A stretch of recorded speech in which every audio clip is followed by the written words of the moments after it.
Alors bonjour et bienvenue dans encore un podcast présenté par H2F. Aujourd'hui, on accueille quelqu'un qui a été agent de sécurité, inspecteur de police. Ensuite, il a investi dans un snack. Maintenant, il est franchiseur de tous les snacks à Bruxelles et autres, Fritico. Et il s'est engagé justement avec les engagés en politique. Il s'agit de monsieur Hosni El Sawiki. Bonjour. Bonjour, enchanté les gars. Bonjour. Ça va bien? Ça va et vous? Ça va très bien, super. alhamdoulilah. Alhamdulillah. Alors, on a une question pour commencer qu'on pose à chaque fois. Dis-moi. Et là, ça tombe bien sous le sens. La compo snack. Qu'est-ce que tu prends toi quand tu vas au snack? Ah, au snack? Ouais. C'est simple, c'est géant double poulet, sauce samouraï pili, salade oignon cuit, avec de temps en temps un cheddar avec. Franchement, J'ai pas compris, le géant en double poulet? Double poulet. c'est une spéciale chez Fritico. En, gros. en fait, Ah. tu peux composer. Moi, pourquoi je fais double poulet? C'est pour avoir ma dose de protéines, vu que c'est du pur blanc de poulet. Ok. Et moi, je suis un sportif depuis l'âge de 12 ans. Il me faut ma dose de protéines par jour. Donc, j'allie le plaisir, c'est-à-dire un bon snack bruxellois, un bon fritico, et t'allies ça avec le sport, avec ta double dose de blanc de poulet. Et voilà, le combo, il est là. Non, je suis d'accord. En plus, bien pimenté, samouraï Voilà. et pili. Exactement. Franchement, C'est carré. On va faire une tier list à la fin de tous les gens qu'on a reçus. On verra, on te mettra. Mais du coup, tu as commencé en achetant un snack. Ouais. D'accord. Mais il faut déjà un sacré capital de départ. Donc, tu as fait comment pour un peu trouver ce capital? Et est-ce qu'au début, tu étais derrière les fourneaux? Ok. Déjà, il faut pas un gros capital de départ parce que le snack, la friterie qu'on a repris, elle était en faillite. Donc déjà, moi, je dis souvent, pour faire des bonnes affaires, il faut pas les payer le prix plein. Généralement, tu as des gens qui ont des points de vente qui peuvent fonctionner, mais qui le gèrent mal, mauvaise gestion, et tu fais des très bonnes affaires. Donc moi, je l'ai acheté pour une bouchée de pain. Je vais pas vous raconter des histoires, vous dire j'ai investi 100 000 euros, 200 000 euros, c'est pas vrai du tout. C'était en faillite. Le propriétaire était venu chez nous pour nous dire est-ce que vous voulez le reprendre. Je vais pas citer le nom du gars qui exploitait là, sinon ça va avoir encore toute une polémique. Il y a déjà eu assez. Donc, lui, il n'a pas fonctionné. On l'a repris et on l'a adapté. Et oui, effectivement, moi, au début, quand j'ai commencé, j'avais une salle de fête à l'époque aussi, salle Saphir, pour ceux qui se souviendront. Ceux que j'ai mariés, que j'ai fait des baptêmes et tout, ils se souviendront normalement sur le podcast. Ils font un big up. Et je le faisais en plus. Donc oui, j'étais là de 11h du matin à l'ouverture. Parce qu'au début, il faut surveiller les employés s'ils viennent bien à l'heure. Parce que s'ils ratent l'ouverture, tu rates les clients. Et j'étais là jusque des fois 2-3 heures du matin avec des va-et-vient. En tout cas, la première année, ouais. La première année, j'étais derrière les fourneaux. ok, donc pendant toute une année, tu as dû. Ah ouais, ouais, ouais. Ouais. En fait, le problème, c'est que les gens pensent ils ne voient que le résultat final. Ils te voient là en train de discuter. Enfin, même maintenant, je bosse beaucoup. C'est plus de l'administratif et de l'opérationnel. Mais quand tu as un business, pour moi, tu dois le bouffer matin, midi, soir pour le connaître sur le bout des doigts avant de pouvoir le refiler à un manager ou un gérant ou autre. Sinon, ça n'a aucun sens. Ouais, tu vas demander de faire des tâches que même toi, tu sais pas faire. Et... Ben, c'est ça, surtout Ouais, c'est pour les ça. futurs patrons. Ça, c'est un conseil que je donne à tout le monde. C'est que pour être un bon patron, tu dois être déjà un super ouvrier. Et quand tu seras patron, si toi, tu ne sais pas de quoi tu parles, on va pas te respecter. Donc, l'employé, pour qu'il te respecte, tu dois savoir de quoi tu parles. Mais du coup, petit à petit, tu as su déléguer le travail, Ouais, d'où les franchises. ouais. Tu sais nous expliquer comment ça se passe, les démarches et en vrai, combien ça coûte? Aïe, aïe, aïe. Ça. Tape un sujet de l'argent. Je déconne, moi je suis Non, la transparent. franchise, ça va. Je suis transparent. Écoute, le système de franchise, c'est quoi? Donc tu viens, tu as déjà un point de vente ou tu es à la recherche d'un point de vente. Moi, généralement, les gens qui viennent chez moi n'ont pas de point de vente. C'est Mhm. très rare qu'ils en ont déjà. Donc point de vente, c'est le local Oui, déjà à oui, la base. exactement. Ouais. Si tu as un local, tu regardes si tu peux avoir une affectation ORECA, oui ou non. Si tu l'as, l'affectation ORECA, moi, je t'envoie toute la brochure sur info@fritico.com, donc toutes les données. Mhm. Moi, je viens faire une étude de marché sur place pour voir si c'est viable ou pas. Moi, il n'y a pas d'intérêt que je te donne une franchise pour te pomper tout ton pognon et puis dans 1 ou 2 ans, tu vois que ça marche pas. C'est pas mon Ouais, c'est intérêt ça. parce que, humainement parlant, c'est pas correct. Et businessment parlant, si toi, tu marches pas, c'est une mauvaise pub pour moi. C'est ça. Donc, une fois que ça, c'est OK, tu payes les droits d'entrée. Une fois que tu as payé les droits d'entrée, on t'accompagne pendant tout le cheminement, donc les travaux, etc. etc. Donc, on te suit tout. Tu es formé. Ensuite, tu lances et on t'accompagne encore pendant 6 mois, voire maximum 1 an pour ceux qui ont le plus besoin. Et puis après, tu es parti et puis tu profites de notre expertise, de nos prix, etc. Et en gros, combien ça coûte? Les droits d'entrée actuellement, vu qu'on en a 2 qui vont bientôt ouvrir. Ah ouais, je vais vous faire une exclusivité. Allez. Il y Ok, a- ouais, voilà, excellent. Donc, il y a un Fritico à rue de Want qui va ouvrir d'ici quelques semaines. Et d'ici fin du mois, il y a Fritico XL qui va ouvrir. Et ce sera avenue de la Couronne, dans un super beau coin, juste à côté de la place Flagey. Donc pour les XLois, les haters Ah bien. vous allez être bien. Ok. Pour les Nedder, Vorombekois ou Lakenois, vous allez être aussi bien. The One, c'est Laken, donc. C'est de One, c'est Laken, mais tu es en frontière avec C'est Nedder frontière. Vorombeek. Mais nous, Ok. c'est côté Laken, donc rue de One tout au-dessus, à côté de Nedder, etc. Et tout pour les Bruxellois. Ok, Ah, ça ça va va. faire une nouvelle clientèle même. Ouais, Ouais, c'est en, cool, en fait, ça. l'idée, si tu veux, c'est quoi? C'est que moi, quand j'avais lancé au tout début la franchise, c'était qu'un Fritico pourrait se livrer en moins de 30 minutes. Moi, c'est l'idée. C'est-à-dire que quand tu commandes, d'arriver en moins de 30 minutes ou bien tu es remboursé. Bon, on n'est pas encore là, donc je ne vais Ouais. pas faire la promo maintenant. Ça sera bon plus tard. Cut. Voilà, exactement. Donc, l'idée, c'est ça, d'en avoir vraiment un Fritico dans chaque commune pour que n'importe quel Bruxellois peut s'y rendre à n'importe quelle heure, parce qu'on ouvre très, très tard par rapport aux autres, que tu as du qualitatif et surtout qu'on livre partout. Donc, partout où tu es, on peut livrer. En vrai, alhamdoulilah, l'Empire s'étend, du coup. Tout doucement, mais là, tout doucement. Faut pas avoir peur quand c'est du propre, du halal ou des bonnes intentions. Tu auras toujours un coup de pouce de l'au-delà qui viendra te donner. Ça va être très dur, mais tu auras toujours un coup de pouce. Donc, faut pas avoir peur. Dans la tranquillité. Du coup. Exactement. Maintenant, pour faire une petite aparté, on sait un peu les problèmes qu'il peut y avoir dans la police, discrimination et tout, et on se demande pourquoi tu as voulu arrêter la police. Moi, j'ai pas vraiment arrêté. Si tu veux, les problèmes qu'il y a dans la police, c'est quoi la question? Pourquoi j'ai arrêté ou les problèmes qu'il y a dans la police? Pourquoi t'as arrêté et s'il y a eu des problèmes, justement? Donc en fait, moi quand je suis rentré à la police, j'avais 26-27 ans, j'avais les yeux pleins d'ambition, pleins de rêves, en me disant je vais changer les choses. Moi j'ai grandi à Scarbeck, si je suis policier à Scarbeck, je vais pouvoir amener ma touche personnelle à la police en disant voilà, moi je sais comment parler avec les jeunes, je sais comment parler avec les gens du quartier parce que j'ai grandi dans le quartier, donc quand il y a un problème, tu sais, tu as les codes qu'un gars de Wallonie ou bien d'Anvers ne pourra pas avoir. Et tu sais directement qu'il y a mes choses, tu connais les papas, les tontons, etc. Et très vite, au bout de 4-5 ans, tu te rends compte qu'en fait, tu vas pas changer grand-chose à ton niveau. En tant qu'inspecteur de police, même commissaire, tu es un exécutant, c'est pour ça qu'on appelle le cadre opérationnel. Donc, même si tu dis, ce que tu dis ne montrera pas au niveau politique, et tu vas savoir pourquoi je me suis lancé en politique, ni au niveau de la hiérarchie. Et donc, à certains moments, tu te rends compte qu'en fait, ton boulot, c'est juste patiner, même si toi, à ton niveau, tu arrives à faire du bien autour de toi, donc peut-être certaines personnes, etc., tu trouves qu'à un moment tu satures. Et puis moi sur le moment, enfin en parallèle, j'avais la salle de fête, la salle de mariage, etc. Et donc à un moment je me voyais pas terminer jusqu'à 67 ans, rester dans la police. Et peu importe comment j'aurais pu évoluer, on va dire au niveau du grade et autres, ça aurait pas changé grand chose. En fait, par rapport à tes ambitions, c'était pas assez. En fait, exactement ça. Si tu veux, moi je suis né en 84. Je suis plus vieux que vous. C'est que pour nous, les gens de la génération des années 80, voire même 70, pour les grands frères, être inspecteur de police, c'est une réussite sociale, vous ne pouvez même pas imaginer. Ça a l'air bateau maintenant, mais nous, à l'époque, il n'y avait pas beaucoup de belgo-marocains qui étaient policiers. Même, il fallait la société belge, c'était très compliqué. Et donc, moi, je faisais partie encore des derniers qui étaient assez rares au niveau du cadre policier. Donc, pour mes parents et pour moi, c'était une fierté. Je dis, voilà, ceux qui, à l'époque, quand j'étais jeune, me contrôlaient, me disaient maintenant, je vais bosser avec une nouvelle génération de policiers et on fera en sorte de ne pas réitérer ce genre de choses. C'est le délit de faciès. Je ne sais pas si vous en êtes encore victime maintenant, mais à l'époque, c'était beaucoup ça. C'est-à-dire que moi, j'allais avec mon frère, avec mon sac à dos, on allait au Queensbury, pour ceux qui connaissent, qui a fermé maintenant place Stephenson et rue Navet à Scarbeck. On allait boxer, on avait 13-14 ans, donc des gamins propres. On rentrait de l'école. Si tu étais à 2 ou à 3, tu avais les civils. À l'époque, on appelait ça comme ça. À l'époque de Moll. Et ce fameux bourgmestre, je t'expliquerai une anecdote. Et tu étais contrôlé tout le temps. Mais quand j'ai contrôlé, maintenant il y a un cadre, ça a changé. Donc quand tu dois contrôler quelqu'un, tu le ramènes au commissariat. Là, c'était tu vidais tout, on t'enlevait tes chaussures, tes chaussettes dans la rue, on fouillait tout, ton pantalon, tu vidais tout. Mais là, il y avait le voisin qui te regardait, l'ami de ton père qui te regardait. Et toi, tu n'as rien fait. Et c'était normal, tu vois. Et donc, ça m'a créé une certaine frustration en me disant peut-être qu'un jour, si je suis policier, on arrivera à peut-être changer les choses. Mais ça n'a pas été le cas. Donc, ça part d'une réalité que tu as pu apercevoir. Bien sûr.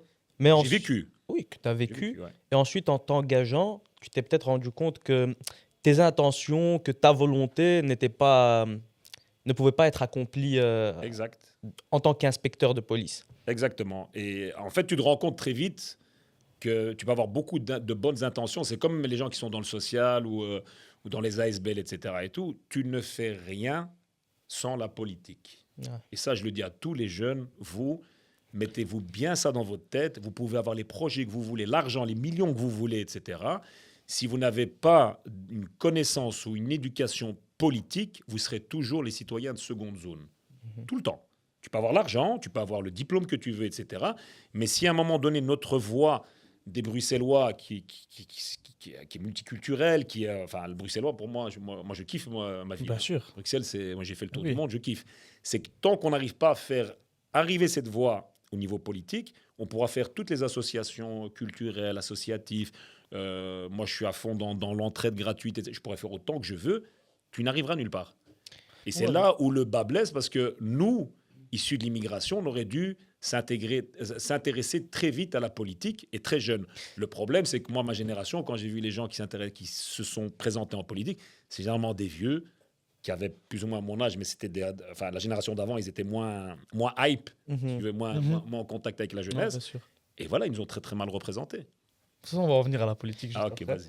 Mais du coup, j'ai une question par rapport à tes différentes activités, Ouais. qui sont du coup très variées, on a Ouais. pu le comprendre.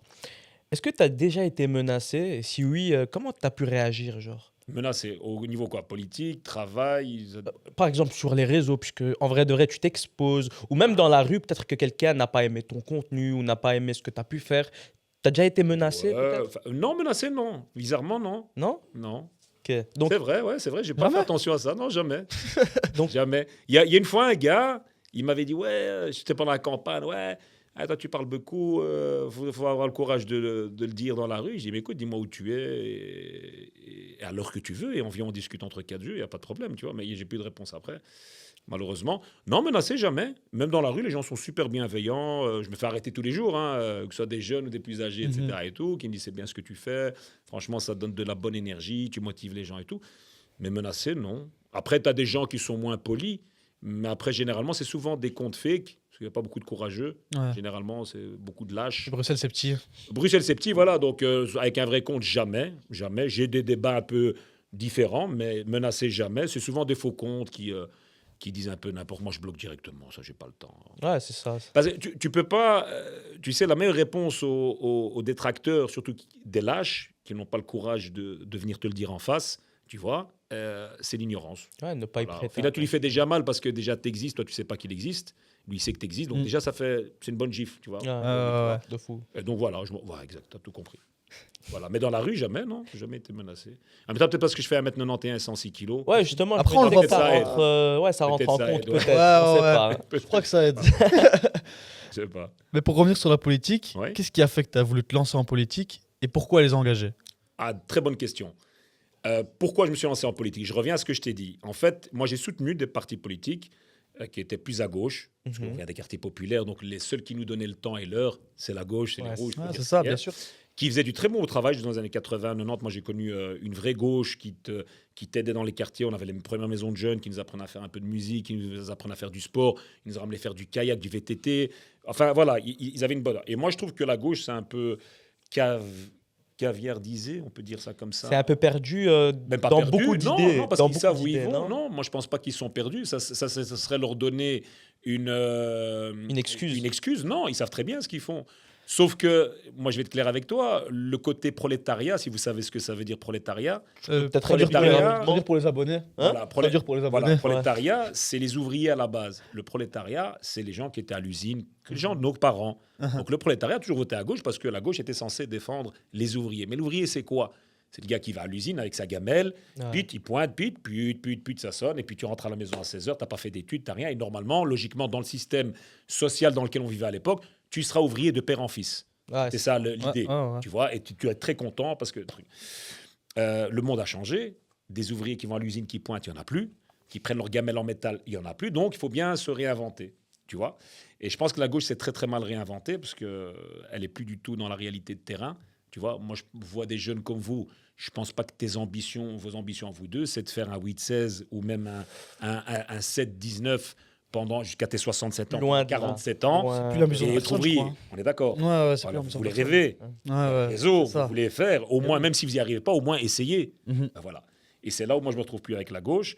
Et donc j'ai soutenu pas mal de candidats, très déçus, parce que le problème c'est quoi et là je vais jeter un pavé dans la mare, c'est que généralement ceux qui s'intéressent, mais ça va faire du mal, ça, je vais me faire beaucoup d'ennemis. Ah, mais j'aime bien Bon, du j'ai trash talk, l'habitude. c'est cool. Mais j'ai l'habitude. C'est que malheureusement, pas tous, mais tu as une grosse majorité de politiciens qui vont en politique parce qu'ils ont raté leur vie. Tu vois, ils ont raté leur vie d'entrepreneur, ils ont raté leur vie peut-être d'acteur, parce que tu as beaucoup d'acteurs en politique, tu vois, qui jouent très bien la comédie. Et ils ont raté tout ça. Et donc, à un moment donné, il te reste la politique où tu as un préchoir, où tu peux... Comme le président de l'Ukraine, en vrai. Ah, ben voilà. Ah ouais. T'es fort. Ah, bien fort. joué. Ah ouais, bien c'est joué. vrai, j'ai pas pensé. C'est vrai, un ancien danseur, Ouais, c'est saltimbanque, ça. Exactement. qui danse et tout, qui devient président. Et il joue très bien son rôle. Hein. Tu vas jamais te dire que le mec, il était en collant avec culotte au-dessus. C'est pas le premier, je crois qu'il y avait Reagan aussi aux États-unis. Je sais pas si c'était Reagan. Attends, c'était qui? Ah, je Il y crois. avait, il y avait aussi un acteur. Acteur d'Hollywood. Bien, vous avez une bonne J'avais lâché culture. la Très fort. bonne culture. Bravo, les gars. Et donc, soit cela, ou bien des gens qui ne veulent pas beaucoup travailler et gagner très bien leur vie. Je sais pas si vous avez compris. Ouais. Je vous dis.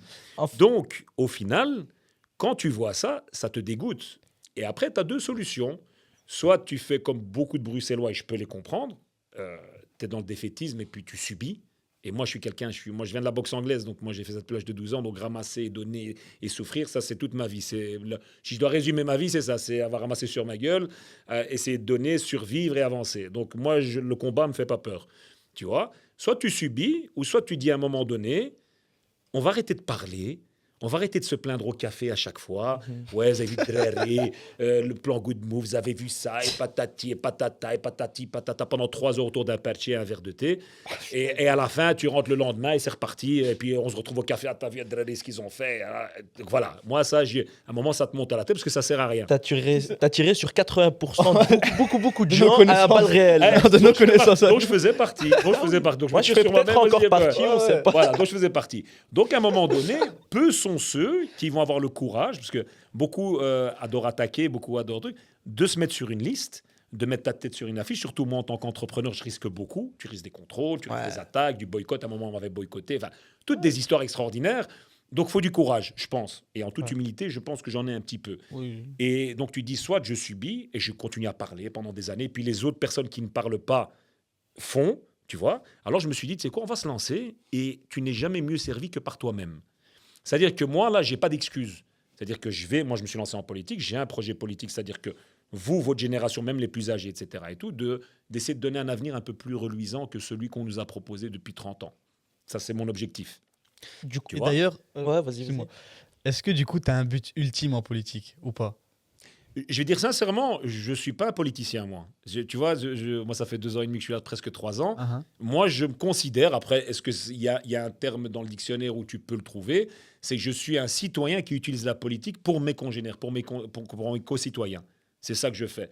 Mais est-ce que je suis vraiment un homme politique? Non, parce que c'est pour ça que beaucoup me détestent. C'est parce que j'ai peut-être pas les codes.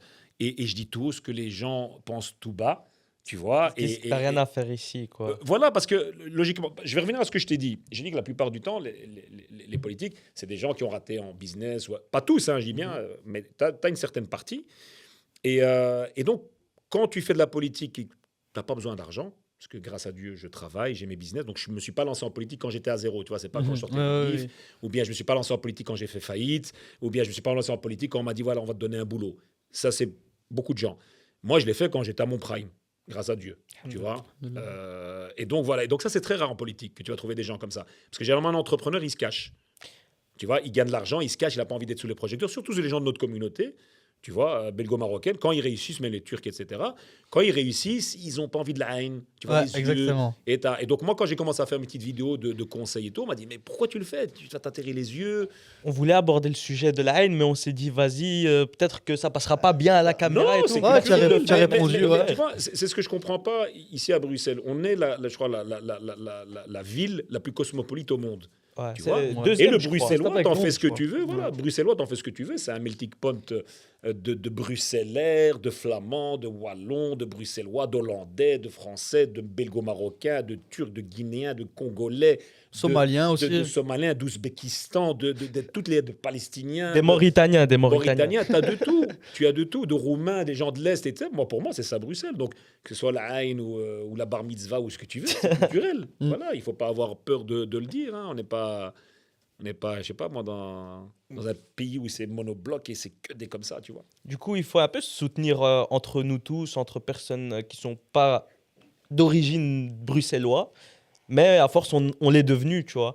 Et c'est peut-être pour ça que tu fais un peu de la promotion des commerces d'autres personnes, etc. On a vu sur les réseaux sociaux, tu faisais ça. C'est peut-être pour ça, non?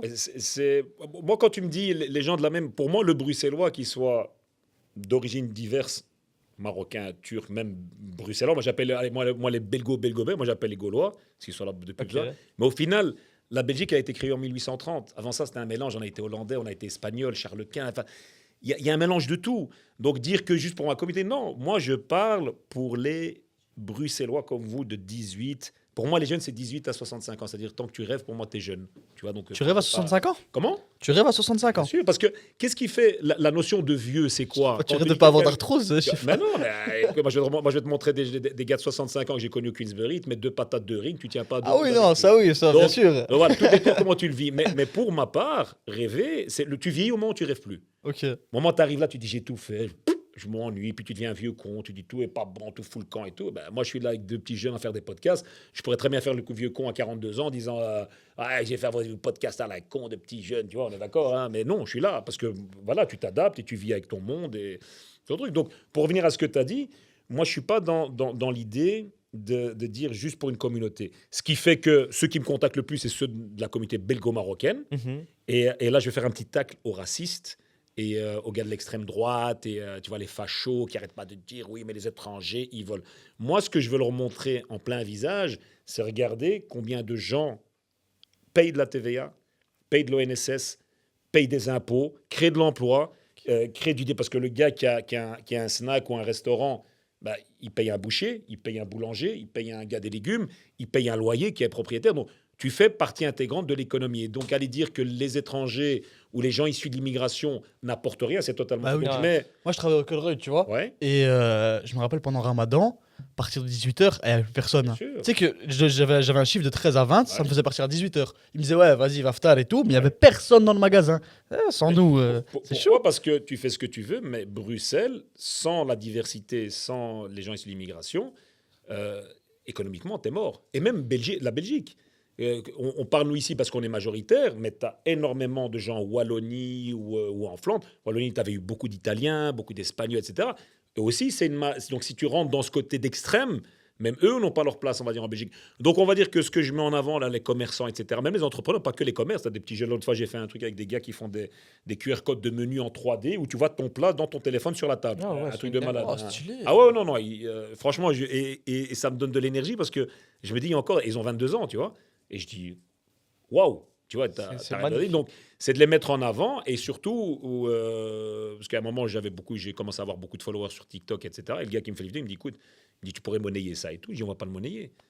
On va mettre gratuitement ce que les gens te font payer 300-400 euros une vidéo de promotionnelle ou 500 000 euros. Parce on va le faire gratuitement et on va créer une dynamique, j'espère en tout cas que ça va suivre, de l'entraide. Parce que ça manque. Parce que beaucoup de gens, à l'heure actuelle, pensent que donner gratuitement, c'est une perte. Tu vois? Et on n'est plus dans l'entraide. Quand tu regardes, même au niveau générationnel, c'est beaucoup d'égoïsme.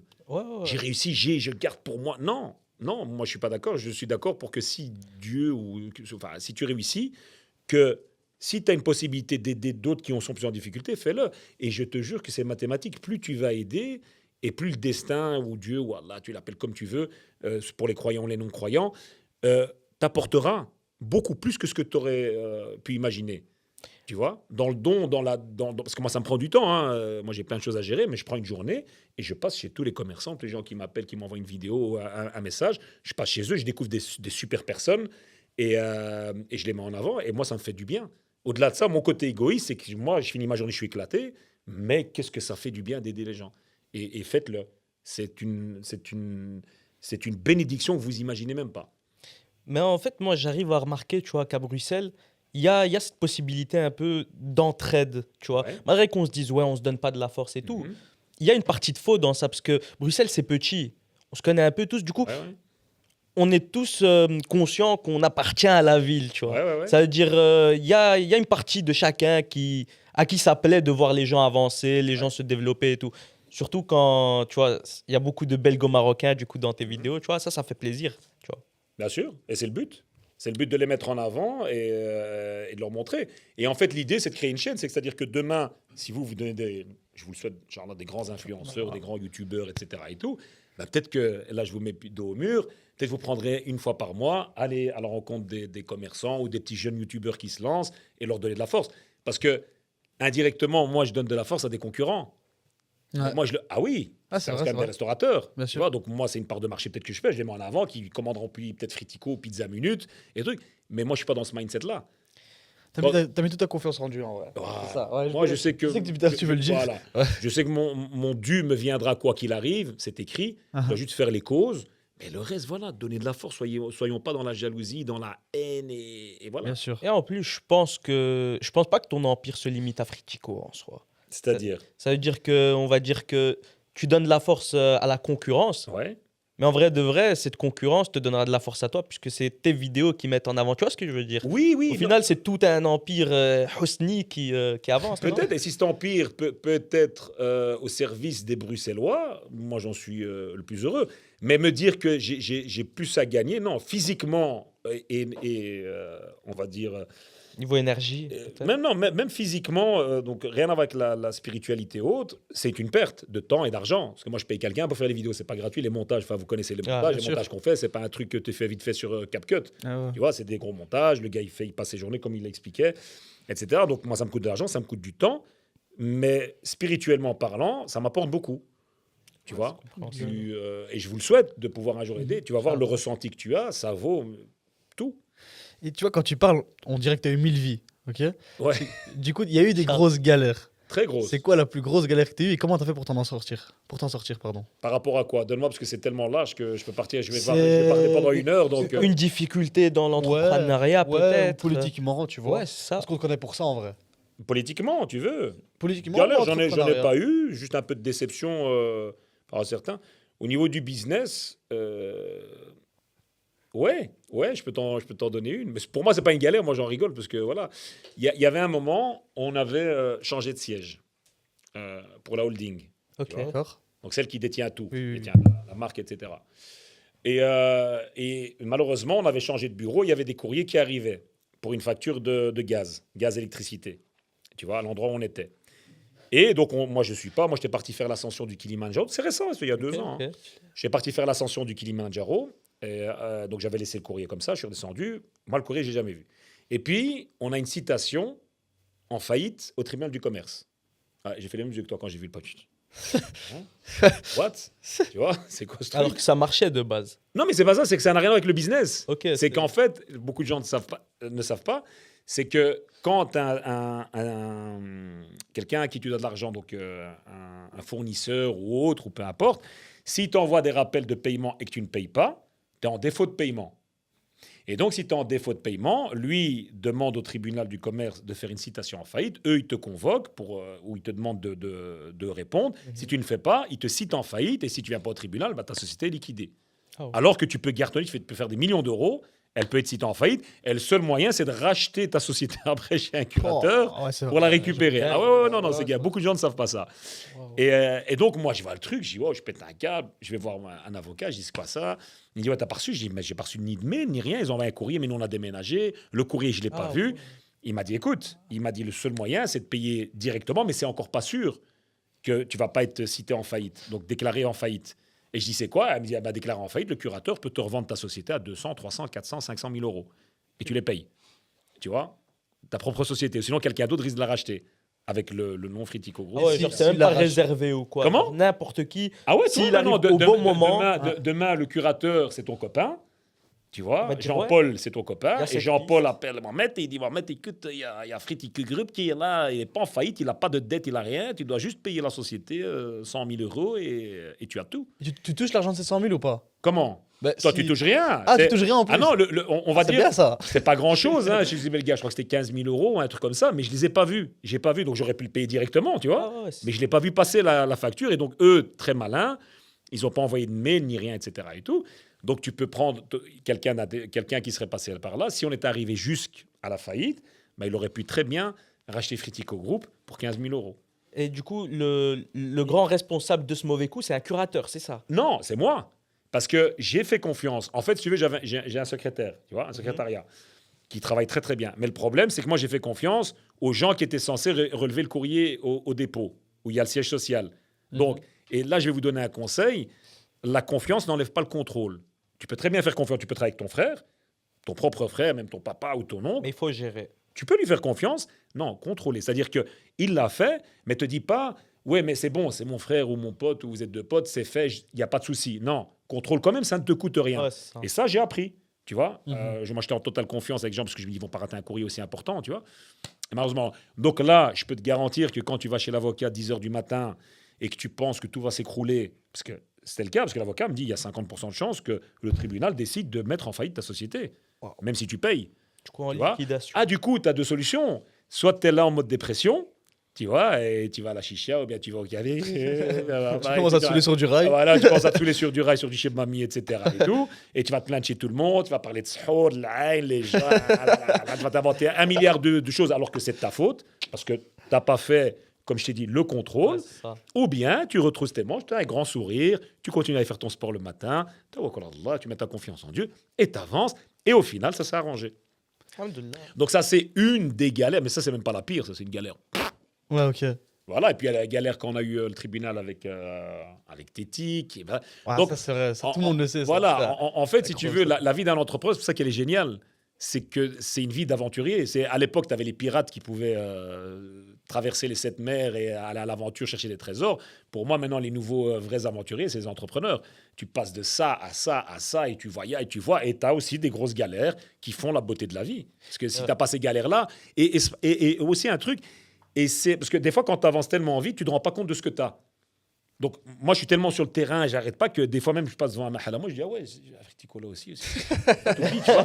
Non, mais je te dis parce que ça, c'est la réussite est inspirante. Non, parce qu'en fait, moi, je vous le conseille, hein, ne vous réconfortez jamais. C'est-à-dire que se reposer sur moi, dans ma tête, j'ai toujours un mahal. Tu vois, et c'est pour ça que j'avance, je continue à avancer. Parce que dans ma tête, parce que je peux très bien me dire, ouais, c'est bon, j'en ai 9. Tranquille, le 10e qui va ouvrir. C'est bon, on est rentier maintenant. Non, moi, dans ma tête, j'en ai pas. Et c'est ça qui te donne cette niaque d'aller chercher la bonne affaire, tu vois. Du coup, la dalle disparaît pas. La dalle disparaît pas, voilà. Parce que quand tu n'as plus faim, c'est toujours là où... c'est ça qu'on se disait justement. Comment tu fais pour toujours avoir la dalle? Mais tu sais, à l'époque, vous avez connu Rocky. Le boxeur. Sylvester Stallone. Ouais, bien sûr. Oui. Je vous invite à aller re-regarder. Surtout regarder Rocky 3. Je pense que c'était Rocky 3. Non, je crois que c'était le 4 avec son fils. Non, pas avec son fils. Non. Avec Mr. T, celui qui avait le black là. Ah oui. Okay. Et donc là, Rocky vient d'être champion. Il arrive à son 2e combat, il gagne contre Apollo. Puis le 3e, il y a Mr. T qui s'appelait, j'ai oublié son nom dans le film, soit. Et donc Rocky perd. Il se fait ramasser. Tu vois. Et qu'est-ce qu'il lui dit, Mickey? Mickey, son entraîneur, le vieux. Qui s'est reposé sur ses lauriers, non? Il a dit, t'as perdu l'œil du tigre. Il y a une chanson, Eye of the Tiger. Ouais. Et quand t'es gamin, tu comprends. Tu dis, c'est quoi ça, l'œil du tigre? Parce que moi, j'étais jeune, j'avais 10-11 ans quand je regardais Rocky dans les années début 90, 91, 92, je crois que je devais avoir 7-8 ans.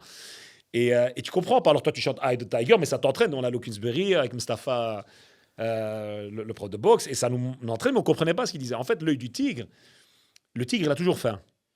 Le tigre est toujours à la chasse, toujours, tu vois, éveillé, etc. Comme un félin. Tu vois, un félin, il est jamais endormi comme un koala ou quoi. Tu vois. Et donc, soit tu choisis d'être un koala ou un tigre, ça c'est encore une autre... métaphore. On fera un autre podcast pour ça. Mais toujours garder ce côté-là de faim. Et comment tu le gardes? C'est en te rappelant d'où tu viens. Et ça, vous avez peut-être pas connu les galères que nous on a. Nous, on a connu où tu te douchais dans un patio. Je sais pas si vous avez connu un patio. Ouais, couloir. Non, tu connais pas. Okay. Parce qu'à l'heure actuelle, tu pourrais même pas louer un appartement comme ça selon le code du logement et tu serais même en prison pour ça si tu louais ça. À l'époque, les appartements dans les années 70, 80, tu n'avais pas de chauffage central déjà, donc c'était au charbon. Et tu avais la cuisine. Donc, tous ceux connus, ça, moi j'ai grandi à Scarbeck, donc tu avais les pièces en enfilade. Et donc, tu avais la cuisine, puis tu avais un patio. Et le patio, la toilette était dehors. Donc, c'était en fait une structure en plus qui donnait sur l'extérieur. Tu n'avais pas de chauffage, tu n'avais rien. Et l'hiver, à l'époque, c'était moins 15. Hein. Moins 15, ça t'avait de l'année jusqu'au genou. Et donc, quand tu devais aller aux toilettes, tu mettais une veste, tu sortais. Et quand tu te douchais, c'était entre la cuisine, parce que la baignoire était dans la cuisine, et le patio. Tu vois, ça t'endurcit, tu vois. Mais super heureux. Et mes parents, Allahumma barak, et c'est là où les parents, c'est très important, on s'en rend compte avec le temps, c'est que même s'il y avait ces galères-là, tu étais heureux. Tout va bien. Et moi, très jeune, à l'âge de 15-16 ans, comme je dis souvent, moi, j'ai pas eu d'adolescence. Tu vois, les crises d'adolescence, moi, je comprends pas. Et je pense que Et je vais dans tous les sens, mais bon, c'est pas grave, vous couperez.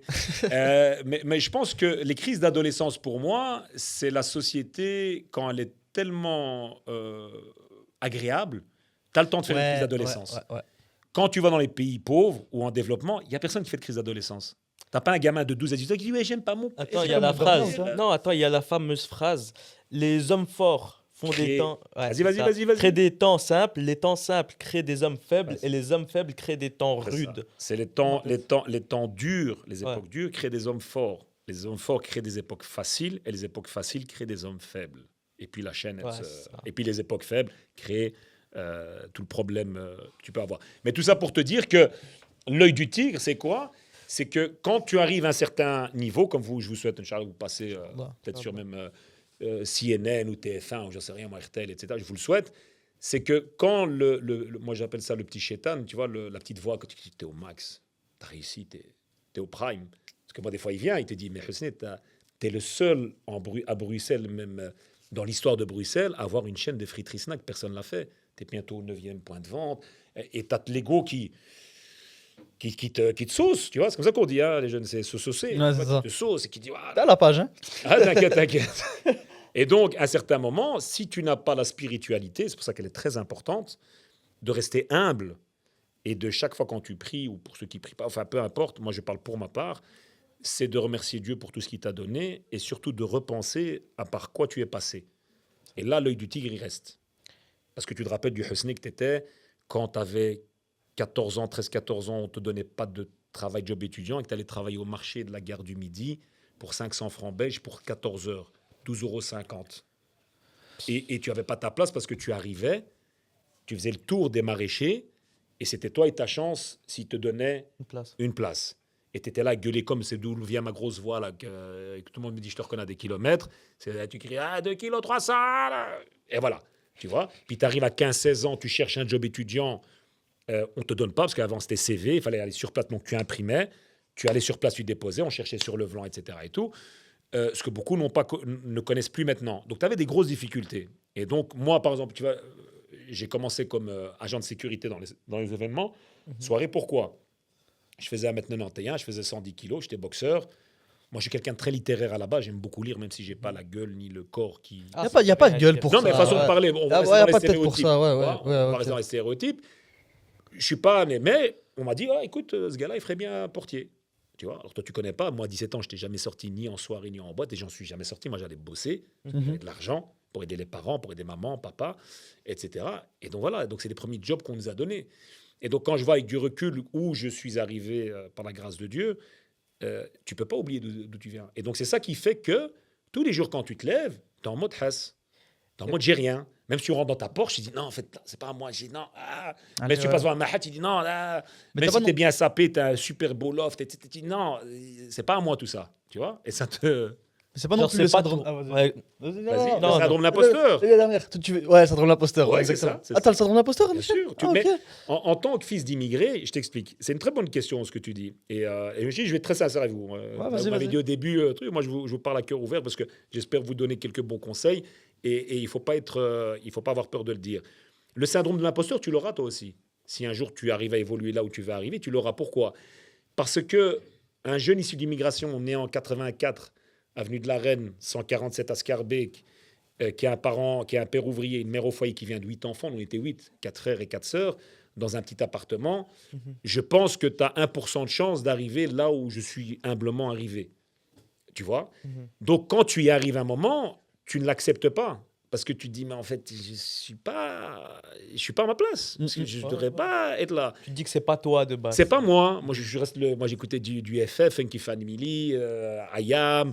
L'enfant Antoine ne se reconnaît plus. Voilà, exactement. Le jeune, issu des quartiers populaires qu'on a Haggar, qu'on a traité de sale arabe, de sale marocain, qu'on contrôlait à tout va, et j'en passe. Je ne vais pas faire la victime parce que je déteste me victimiser. Ah ben, ce garçon-là, ce qu'il écoutait ou ce qu'il fait. Aujourd'hui, je vais écouter du Sniper. Moi, j'allais à l'université avec ma vieille polo pétée là, à 19 ans. J'écoutais Gravé dans la Roche, j'allais à l'ULB. C'est un sale son. Je me rappelle mon volant, mon grand frère s'en souviendra, c'est quand tu tournais le volant, il klaxonnait tellement qu'il était mal connecté. et pour les anciens comme moi, l'install qu'on avait, à l'époque on mettait des installs, je ne sais pas si vous avez connu ça, c'était des petites radios avec le surboofer derrière. L'install surboofer coûtait plus cher que la voiture, tu vois.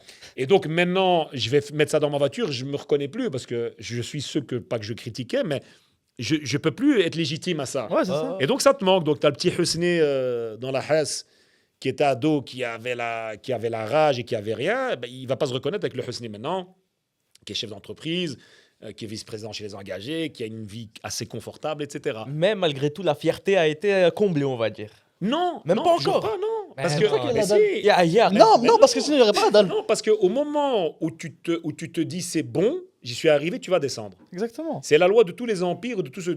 Au moment où tu dis je suis arrivé à mon apogée, tu te laisses. Bah, si tu montes plus, tu vas descendre. Et qu'est-ce que je te dis qui fait que tu montes? C'est l'œil du tigre. Ok, C'est imaginons. Ouais. Vas-y. Imaginons là maintenant, tu as tout perdu. Genre, Ouais. où il y a rien de tout ça qui est arrivé, mais tu as quand même ton expérience. Ouais. Tu saurais revenir là où tu es. Ouais. Genre, tu as la clé pour mais ça, toi. je l'ai dit l'autre fois, je sais plus dans quoi encore je l'ai dit. Bah, je l'ai dit dans une des vidéos là, que j'ai publiée récemment avec quand tu gagnes 5, 10, 15 000 euros, je sais pas si Ouais, vous j'ai avez vu. Si, Ouais, j'ai ouais, vu. Voilà. ouais, Je dis quoi dans la vidéo? Faut vivre en dessous de ses moyens. Tu gardes le même lifestyle. C'est ça, exact. C'est-à-dire que, moi, je parle pour moi, hein, il y en a d'autres qui veulent pas du tout entendre ça. Tu vois, qui veut manger dans son restaurant 4 étoiles à midi, il va à la brasserie, le soir, il va aller dans un gros restaurant. Je pourrais le faire. Mais déjà, j'y trouve pas de plaisir. C'est pas mon délire, les restos, les bazars. La grosse sape, c'est pas non plus mon délire. Bon, moi, j'aime bien les belles voitures et j'aime bien voyager. Donc, chacun trouve son petit dada. Mais, comme j'ai dit, il faut pas changer son mode de vie. Pourquoi? Parce que, comme je l'ai dit dans la vidéo, si tu passes par un coup dur, tu le sentiras pas. Mhm. Tu vas au Fritico, le jambon il est à 6,50 ou à 7 euros, tu prends une canette, tu as 8-9 balles, tu fais x30, il te faut quoi, 300 € sur le mois pour te manger bien consistant. Donc, c'est ça que je demande. Après, chacun fait ce qu'il veut. Hein. Moi, je te dis juste que, je donne un exemple. Chez moi où j'habite, j'ai un lit qui fait 2,10 m sur 2 mètres. Okay. D'accord. Tu sais où je dors à 90% des cas? Dans le canapé. Dans le canapé. Allez. Voilà. Exprès? Pas exprès, c'est Travail. En fait, tu viens de la boxe anglaise, ça se voit. Parce que tu vois, les gens de la boxe anglaise, ils disent souvent que quand tu commences à atteindre les grands sommets, mais tu n'as plus cette dalle, tu vois. Exactement. Et il faut l'entretenir, cette dalle. Et le fait de dormir sur... C'est trop de confort. Si je dors dans mon lit, confortable, il est super confortable, parce qu'il n'y a pas moyen de te lever, tu vois. Je ne pourrais pas me lever à 6 h du matin. Il est tellement confortable que tu dis encore un petit... Le réveil sonne, tu l'éteins. Mais le fauteuil, il est tellement inconfortable qu'au premier réveil, tu te lèves direct. Tu t'es au garde à vous, tu vois. Et en même temps, demain, je passe par un gros coup dur, je peux dormir sur un fauteuil, je peux dormir par terre. Je vais donner un exemple. Moi, j'ai des potes qui adorent voyager en business. Tu vois, un billet normal, c'est 800, 900 balles. Un business, c'est 4-5 000 balles. OK. J'ai des potes qui adorent aller dans des hôtels 5 étoiles, des palaces, etc. La nuit, elle a 800 balles. Tu prends le Rixos à Dubaï, par exemple, tu as 1200 balles la suite junior. J'y suis allé quelques fois avec eux, mais comme en même temps, je peux dormir dans une tente à 6000 mètres d'altitude au Kilimanjaro, ou bien au Mont Torbal ou au Machu Picchu, et je suis en meilleur kiff là que dans le 5 étoiles. Je sais pas si tu comprends ce que je veux dire. C'est un esprit aventurier, c'est un esprit où tu te reposes pas sur tes lauriers. Exactement. Tu découvres et tout. Et il faut jamais se reposer. Comme je dis souvent, quand on me dit t'arrêtes pas de courir, tu te reposes pas, je dis souvent, voilà, je me reposerai quand je serai dans mon tombeau. Pour moi, la mort, c'est là le repos. Ici, tu es là, arrache. Arrache, c'est beau, la vie, elle est belle. Je crois qu'on a une petite dernière question. Dernière question, après on va passer au jeu. Vas-y. Mais je crois que la vérité, je pense qu'on connaît la réponse. Ouais. Maintenant, si tu devais dire un truc au Hosni de 18 ans, s'il devait changer quelque chose, il changerait quoi? Changer. Ouais, tu lui dis. Un conseil. Là, je te donne ce conseil-là. Fonce plutôt et sors très très vite du salariat et n'aie pas peur. N'aie pas peur. Fonce, mets ta confiance en Dieu, t'inquiète pas, tu y arriveras. Voilà. Et surtout, voilà, c'est ça. Ne perds pas ton temps à vouloir bosser pour des patrons, etc. Et tout. Fais-le, parce que tu as dû apprendre. Et fais-le, mais dès que tu peux, tu as de l'argent de côté, fonce et ne perds pas ton temps. Et ça ira. Ok, c'est parfait. C'est bon. Bon, maintenant, on va passer au vrai ou faux, du coup. C'est ça. Ou Non, le vrai ou faux. Vrai ou faux? Ouais, ouais. Go. En fait, on t'explique juste. Là, ce qui est bien, en fait, c'est qu'il n'y a pas d'argumentation. Tu vois. C'est vrai, faux. Tu dois dire vrai ou faux. Ok, Ouais. vas-y. Essaye de. Tu vois, il peut y avoir des petits jokers, mais si tu peux pas les prendre, c'est parfait. L'entrepreneuriat est à la portée de tout le monde. Vrai. parce que la question, c'est pas réussir, c'est à la portée. Tu m'as pas dit, est-ce que tout le monde peut réussir l'entrepreneuriat? L'entrepreneuriat est à la portée de tout le monde. Ok. On ne peut rien commencer seul. Vrai. Les engagés sont de droite. Faux. Ok. La police belge est plus stricte que la plupart des polices d'autres pays. Faux. Le racisme au sein des forces de l'ordre t'a entravé lors de l'exercice de tes fonctions. Vrai. Tu ferais un bon Premier ministre. Mais quelle arrogance. Ah, réponds, vrai ou faux? Je vais me saucer, je vais vous saucer, vrai. Ok, c'est bon. En plus, je le crois, hein, c'est ça. Ça fait des années que t'es millionnaire. Des années? Non, faux. Ok, c'est bon. Les études ne permettent pas d'être fortuné. Pour moi, vrai. Le Maroc offre plus d'opportunités financières en tant qu'entrepreneur que la Belgique. Faux. Pour gérer une franchise Fritico, faut être un déré. Faux. Le franchiseur d'Anderlecht, il est ingénieur en informatique, il a 47 ans. Ok, le caissier. Et le caissier. Ah, il faut la C'est ça, gérer. non, on laisse la chance à tout le monde. Vas-y, on refait la même. Là, en gros, c'est t'investis ou t'investis pas. Donc j'ai juste j'investis ou j'investis pas. Voilà, ça veut Ok. dire que tu as l'argent dans ta poche, assez Ouais. de quoi propulser ça, on va dire. Ouais. Mais tu as le choix. Ok. C'est bon? Vas-y. L'immobilier au Maroc, t'investis ou pas? J'investis. Ok. La crypto, J'investis pas. ok. Les énergies renouvelables, J'investis. ok. Nouveau stade Roi-Baudouin, J'investis. La réouverture d'Océade. Ah, j'investis. ok. Ouais, direct. là, d'office. Attends, juste pour un kiff ou... Ah non, mais c'était une dinguerie, ça. Moi, je comprends pas pourquoi ils l'ont enlevé. Océade, c'était notre institution à nous. On faisait recaler dans toute la Belgique, dans toutes les piscines de Belgique et tout. C'est le seul endroit où on pouvait rentrer. Vous, c'était à portée de tout le monde parce que c'est en plein centre de Bruxelles. Nous, on allait à pied, on n'avait pas d'abonnement. donc J'y on ai allait jamais à pied. été. Ah, c'était une dinguerie, Mais Océade. je crois quand t'es venu... Enfin, je sais plus. T'as investi dans un jeune influenceur bruxellois ou pas? Non, j'investis pas. L'IA, J'investis pas. Link Media. Ah, j'investis. Ok. Vous avez entendu, hein, magnifique. Branchez-vous. Mais du coup, un petit mot pour la fin, la conclusion. Moi, j'ai une petite Je te question à te laisse faire. poser juste avant. Moi? Ouais. Oh, Il me fait penser à un film depuis tout à l'heure. Essaie de le deviner. Ouais. Jump Street 21. Non, mais non. Je sais pas pourquoi. Ça, Jump Street 21. Non, un film, vraiment. Entrepreneur, tout ça, tu l'as pas? Non, gros. Ah, attends. S'il te plaît. Attends. Et le. À la recherche du bonheur. Ouais, exactement. Tu sais que tu fais penser à la recherche du bonheur, je te jure. Will Smith. Ouais, Zama avec son Ah oui. fils et tout. Ouais.